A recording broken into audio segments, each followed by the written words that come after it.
Buenas tardes. Primero de todo quiero agradecerle a la jefe Floralba Ruiz por permitirme participar de este espacio. Estoy muy emocionado de ver un auditorio lleno de enfermeras interesadas en las enfermedades del aparato digestivo, más teniendo en cuenta que mi escuela fue la primera escuela en Colombia que hacia el año de 1999 creó el primer diplomado de enfermería en gastroenterología y endoscopia digestiva, de quien la jefe Natalia Cárdenas fue nuestra primera alumna, y aprovecho esta ocasión para reiterarle nuestro absoluto orgullo por todo lo que tú has hecho. En los próximos 19 minutos aspiro a llevarlos por una reflexión humanística de qué es vida y de qué es muerte. Y para eso empecemos analizando a este señor, Platón, alumno de Sócrates, profesor de Aristóteles, quien a su vez fue profesor de Alejandro Magno, a partir de quien toda nuestra cultura occidental se ha desarrollado.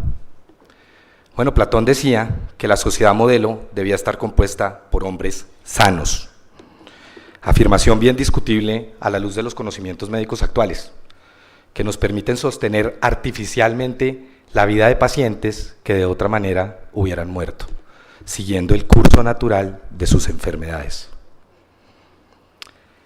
La primera vez que se habló de ética en gastroenterología fue en 1976 en el 10º Congreso Internacional de la Especialidad, ahora llamado Congreso Mundial de Gastroenterología, que se realizó en la ciudad de Budapest bajo la dirección del profesor Vince Varro. Él fue el primero que organizó una sesión que denominó Problemas éticos en el cuidado de los pacientes digestivos. Posteriormente, la Organización Mundial de Gastroenterología, en el año de 1982, instauró un comité de ética para analizar esta problemática. En 1980, los doctores Gauderer y Ponsky desarrollaron la técnica de gastrostomía endoscópica percutánea, constituyéndose en un hito para la endoscopia terapéutica y considerado el primer procedimiento de cirugía endoscópica transluminal a través de orificios naturales, NOTES por sus siglas en inglés. Me parece muy importante que conozcan al doctor Gauderer porque, como pasa muchas veces en la vida, a pesar de ser el primer autor del artículo, quien se ha llevado todos los créditos es el del doctor Ponsky. El doctor Gauderer, eminente cirujano pediátrico, en la conmemoración de los 25 años de la gastrostomía endoscópica percutánea, nos llevó a analizar lo siguiente: que este procedimiento, a pesar de ser un procedimiento que es el procedimiento más popular para realizar dicha técnica hoy en día, tiene más debate y más dilema ético que técnico. ¿Por qué? Porque por su simplicidad y baja tasa de complicaciones, este procedimiento mínimamente invasivo tiende a utilizarse exageradamente. Además, en ese evento, definió que los esfuerzos definitivamente deben estar dirigidos a los aspectos éticos asociados a la alimentación enteral a largo plazo, y que definitivamente el deber de los médicos estaba en demostrar que sus intervenciones verdaderamente beneficiaban a los pacientes. Hay 5 principios éticos médicos que tienen que ver con el tema de las gastrostomías endoscópicas percutáneas. El principio de autonomía, que no es más que la capacidad de autogobernarse uno mismo.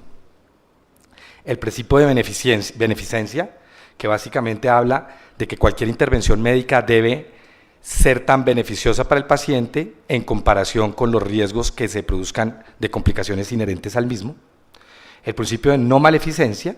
Maleficencia significa que nuestros procedimientos no benefician realmente a los pacientes, por lo tanto, no maleficencia es lo contrario de maleficencia. Y el principio de no maleficencia tiene que ver con el concepto teórico de primum non nocere, primero no hacer daño. El principio de futilidad, que significa que nuestros procedimientos no sirven para nada o para muy poco. Y el principio de justicia, que significa tener la capacidad de ser justo y de repartir equitativamente los recursos de los cuales disponemos. Definitivamente, si hacemos procedimientos fútiles, no estamos siendo justos con la sociedad en que vivimos. En los años de 1970, Se empezó a desarrollar todo el tema hacia los años de 1970. Los conceptos que existían respecto a la gastrostomía endoscópica percutánea y la nutrición artificial e hidratación eran los siguientes. Darle nutrición a un paciente es algo rutinario. La nutrición es una necesidad básica de la vida. Proveer nutrición es una responsabilidad indiscutible del médico. Nutrir a un paciente preserva su dignidad. La nutrición sostiene la vida mientras la enfermedad sigue su curso. El retiro de la nutrición y de la hidratación resulta en la muerte prolongada y dolorosa del paciente. Sin embargo, a partir de ese mismo momento, se empezaron a dar unos casos en los estrados judiciales de diferentes países del primer mundo que nos han hecho cambiar nuestros conceptos filosóficos y legales al respecto de este tema. En 1976, el caso Kinlan en los Estados Unidos definió la necesidad de los comités de ética médica. En 1983, el caso Herbert en los Estados Unidos acusó de asesinato a 2 médicos que suspendieron la gastrostomía de un paciente. Posteriormente, fueron exonerados por la Corte Suprema de Justicia. En el año de 1986, en los Estados Unidos, esta paciente fue acusada de intentar suicidio porque ella no aceptó que le pusieran una gastrostomía endoscópica percutánea.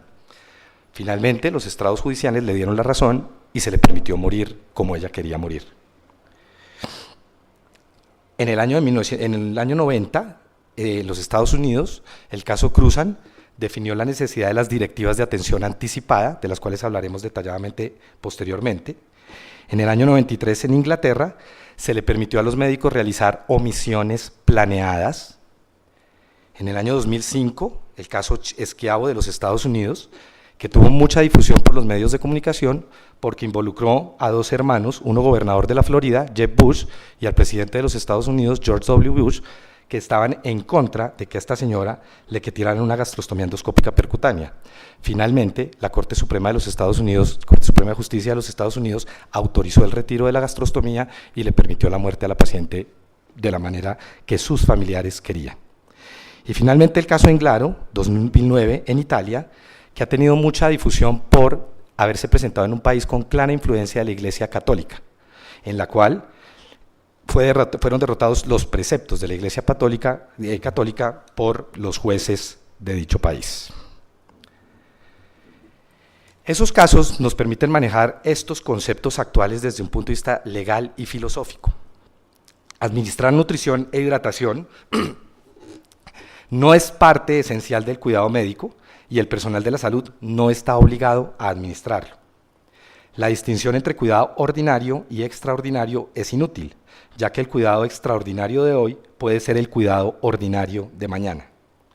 La nutrición artificial e hidratación es similar a poner a un paciente en diálisis, intubarlo orotraquealmente o administrarle quimioterapia. La decisión de suspender la nutrición no es diferente a la decisión de administrarla. Los médicos tienen el deber de evaluar diariamente si se debe continuar o suspender este tratamiento médico. El concepto de autonomía obliga, cuando el paciente no quiere, no hay nada que hacer. La suspensión de nutrición no implica criminalidad. Siempre que haya dudas, se debe acudir a la intervención de un comité de ética médica. Y este concepto que pongo, que subrayé, y es que la enfermedad de base es la que ocasiona la muerte del paciente y no la falta de nutrición. Otro concepto que tenemos que tener claro es el tema del encarnizamiento o ensañamiento terapéutico, que se define básicamente por cuando los procedimientos son inútiles desde el punto de vista terapéutico, cuando hay una desproporción de los medios con respecto al resultado, y cuando se imponen penalidades al enfermo como ulteriores sufrimientos y humillación en su dignidad. Conceptos, como ven, muy recientes, de revistas de bioética muy prestigiosas. Recientemente analizamos este tema en mi servicio, hicimos una publicación en la Revista Colombiana de Gastroenterología, y definimos que, en nuestra opinión, la nutrición y la gastrostomía son en general cuidados extraordinarios que se deben equiparar a una intubación orotraqueal o a una terapia de diálisis.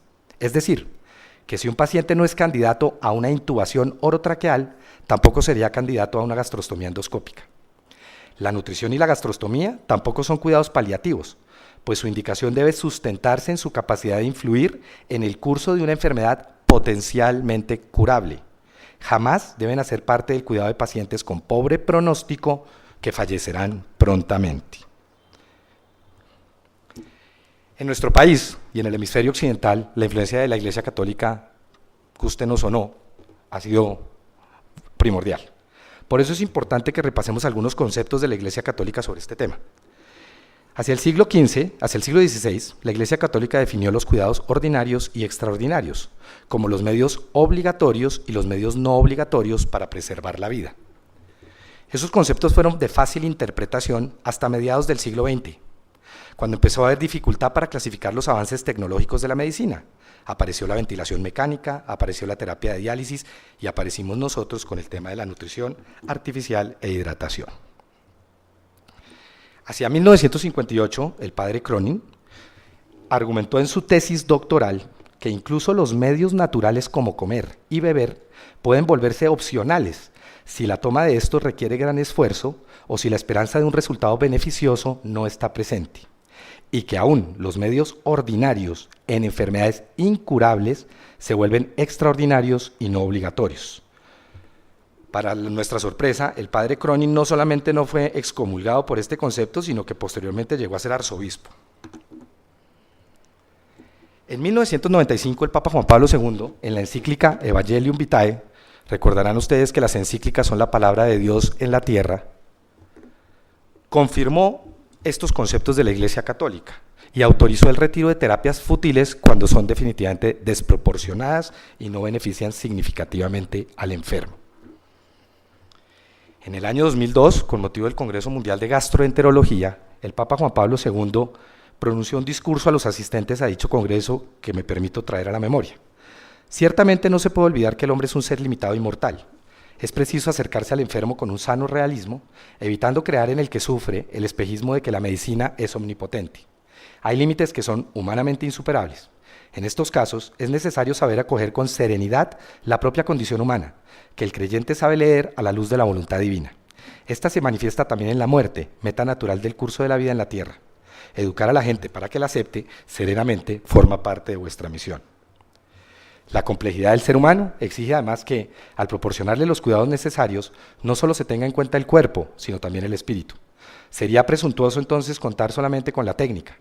Desde este punto de vista, un ensañamiento terapéutico exasperado, incluso con la mejor intención, en definitiva no solo sería inútil, sino que no respetaría plenamente al enfermo que ya ha llegado a un estadio terminal.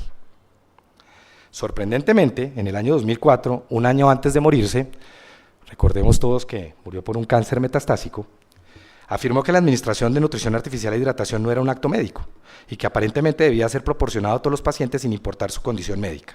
Además anotó que la no administración de nutrición o su suspensión lleva a la muerte por inanición y deshidratación, lo cual se convierte en una eutanasia por omisión.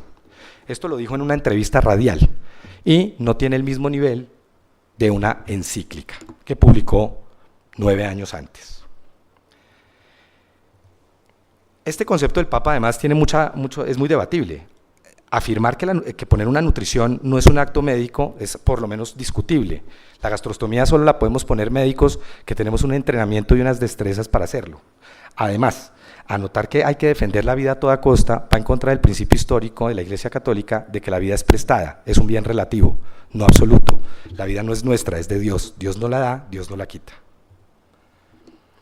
Sin embargo, en el 1 de agosto de 2007, ya bajo el pontificado de Benedicto XVI, la Congregación para la Doctrina de la Fe anotó esto: suministrar alimento y agua, incluso por vía artificial, es un medio ordinario y proporcionado para la conservación de la vida. Es obligatorio en la medida y mientras se demuestre que cumple su propia finalidad, que consiste en procurar la hidratación y la nutrición del paciente. De ese modo, se evita el sufrimiento y la muerte derivados de la inanición y la deshidratación. Los documentos de la Congregación para la Doctrina de la Fe tampoco tienen el nivel de una encíclica.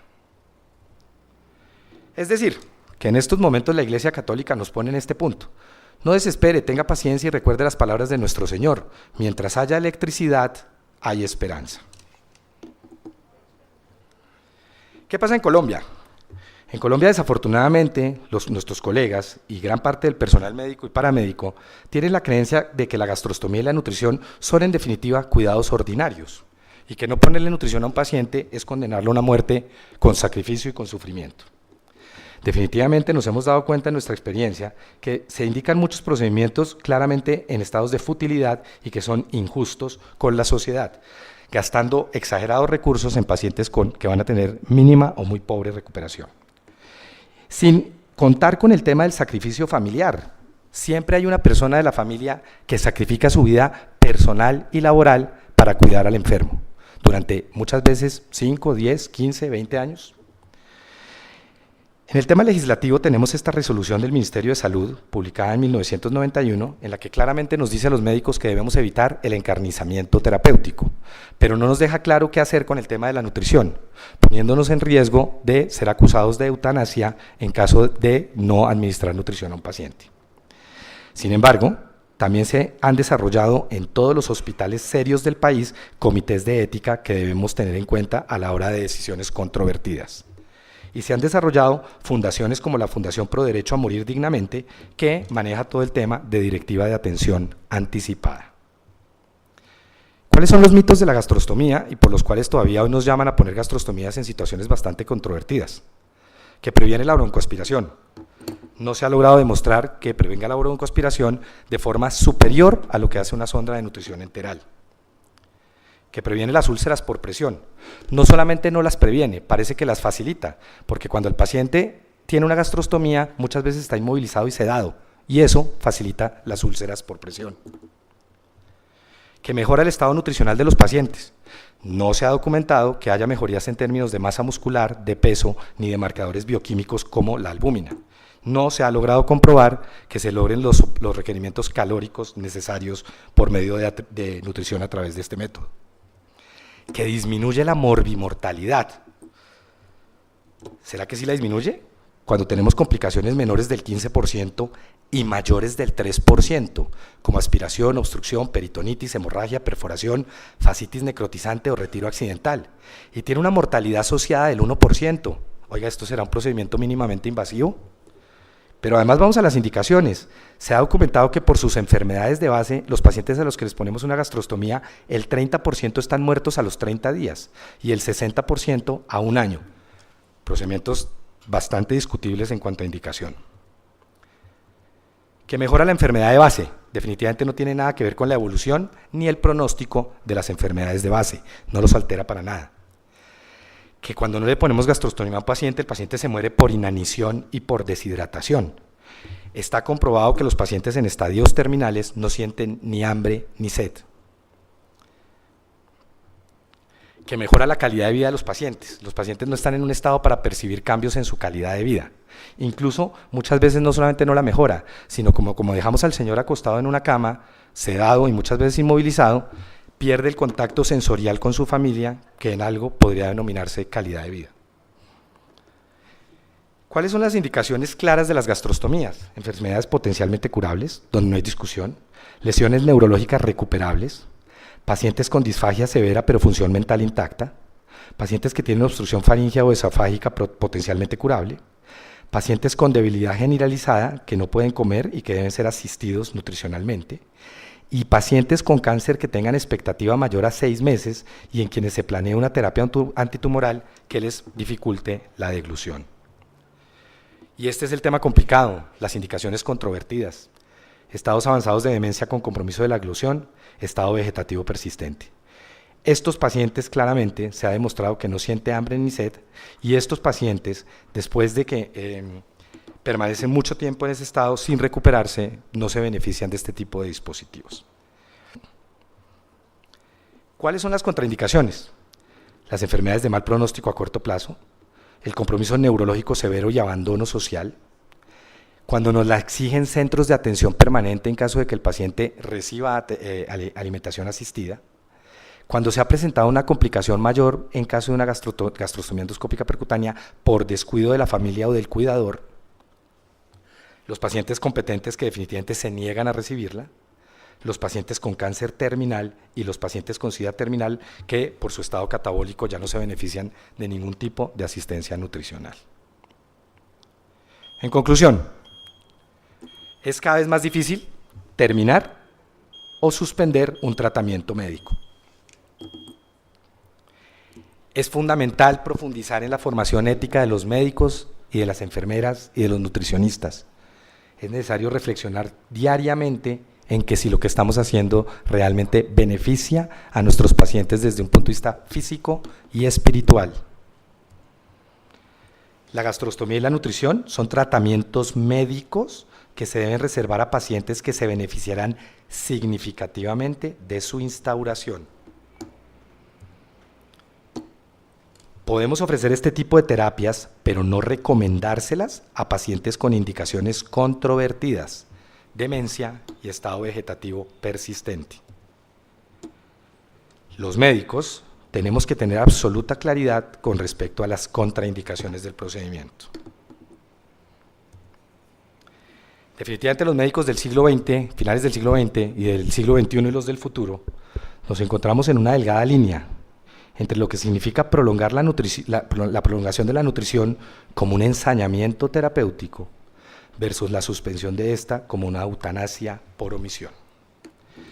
Después de estos 21 minutos, yo dejo esta pregunta para todos ustedes que cada quien debe resolver. Muchas gracias.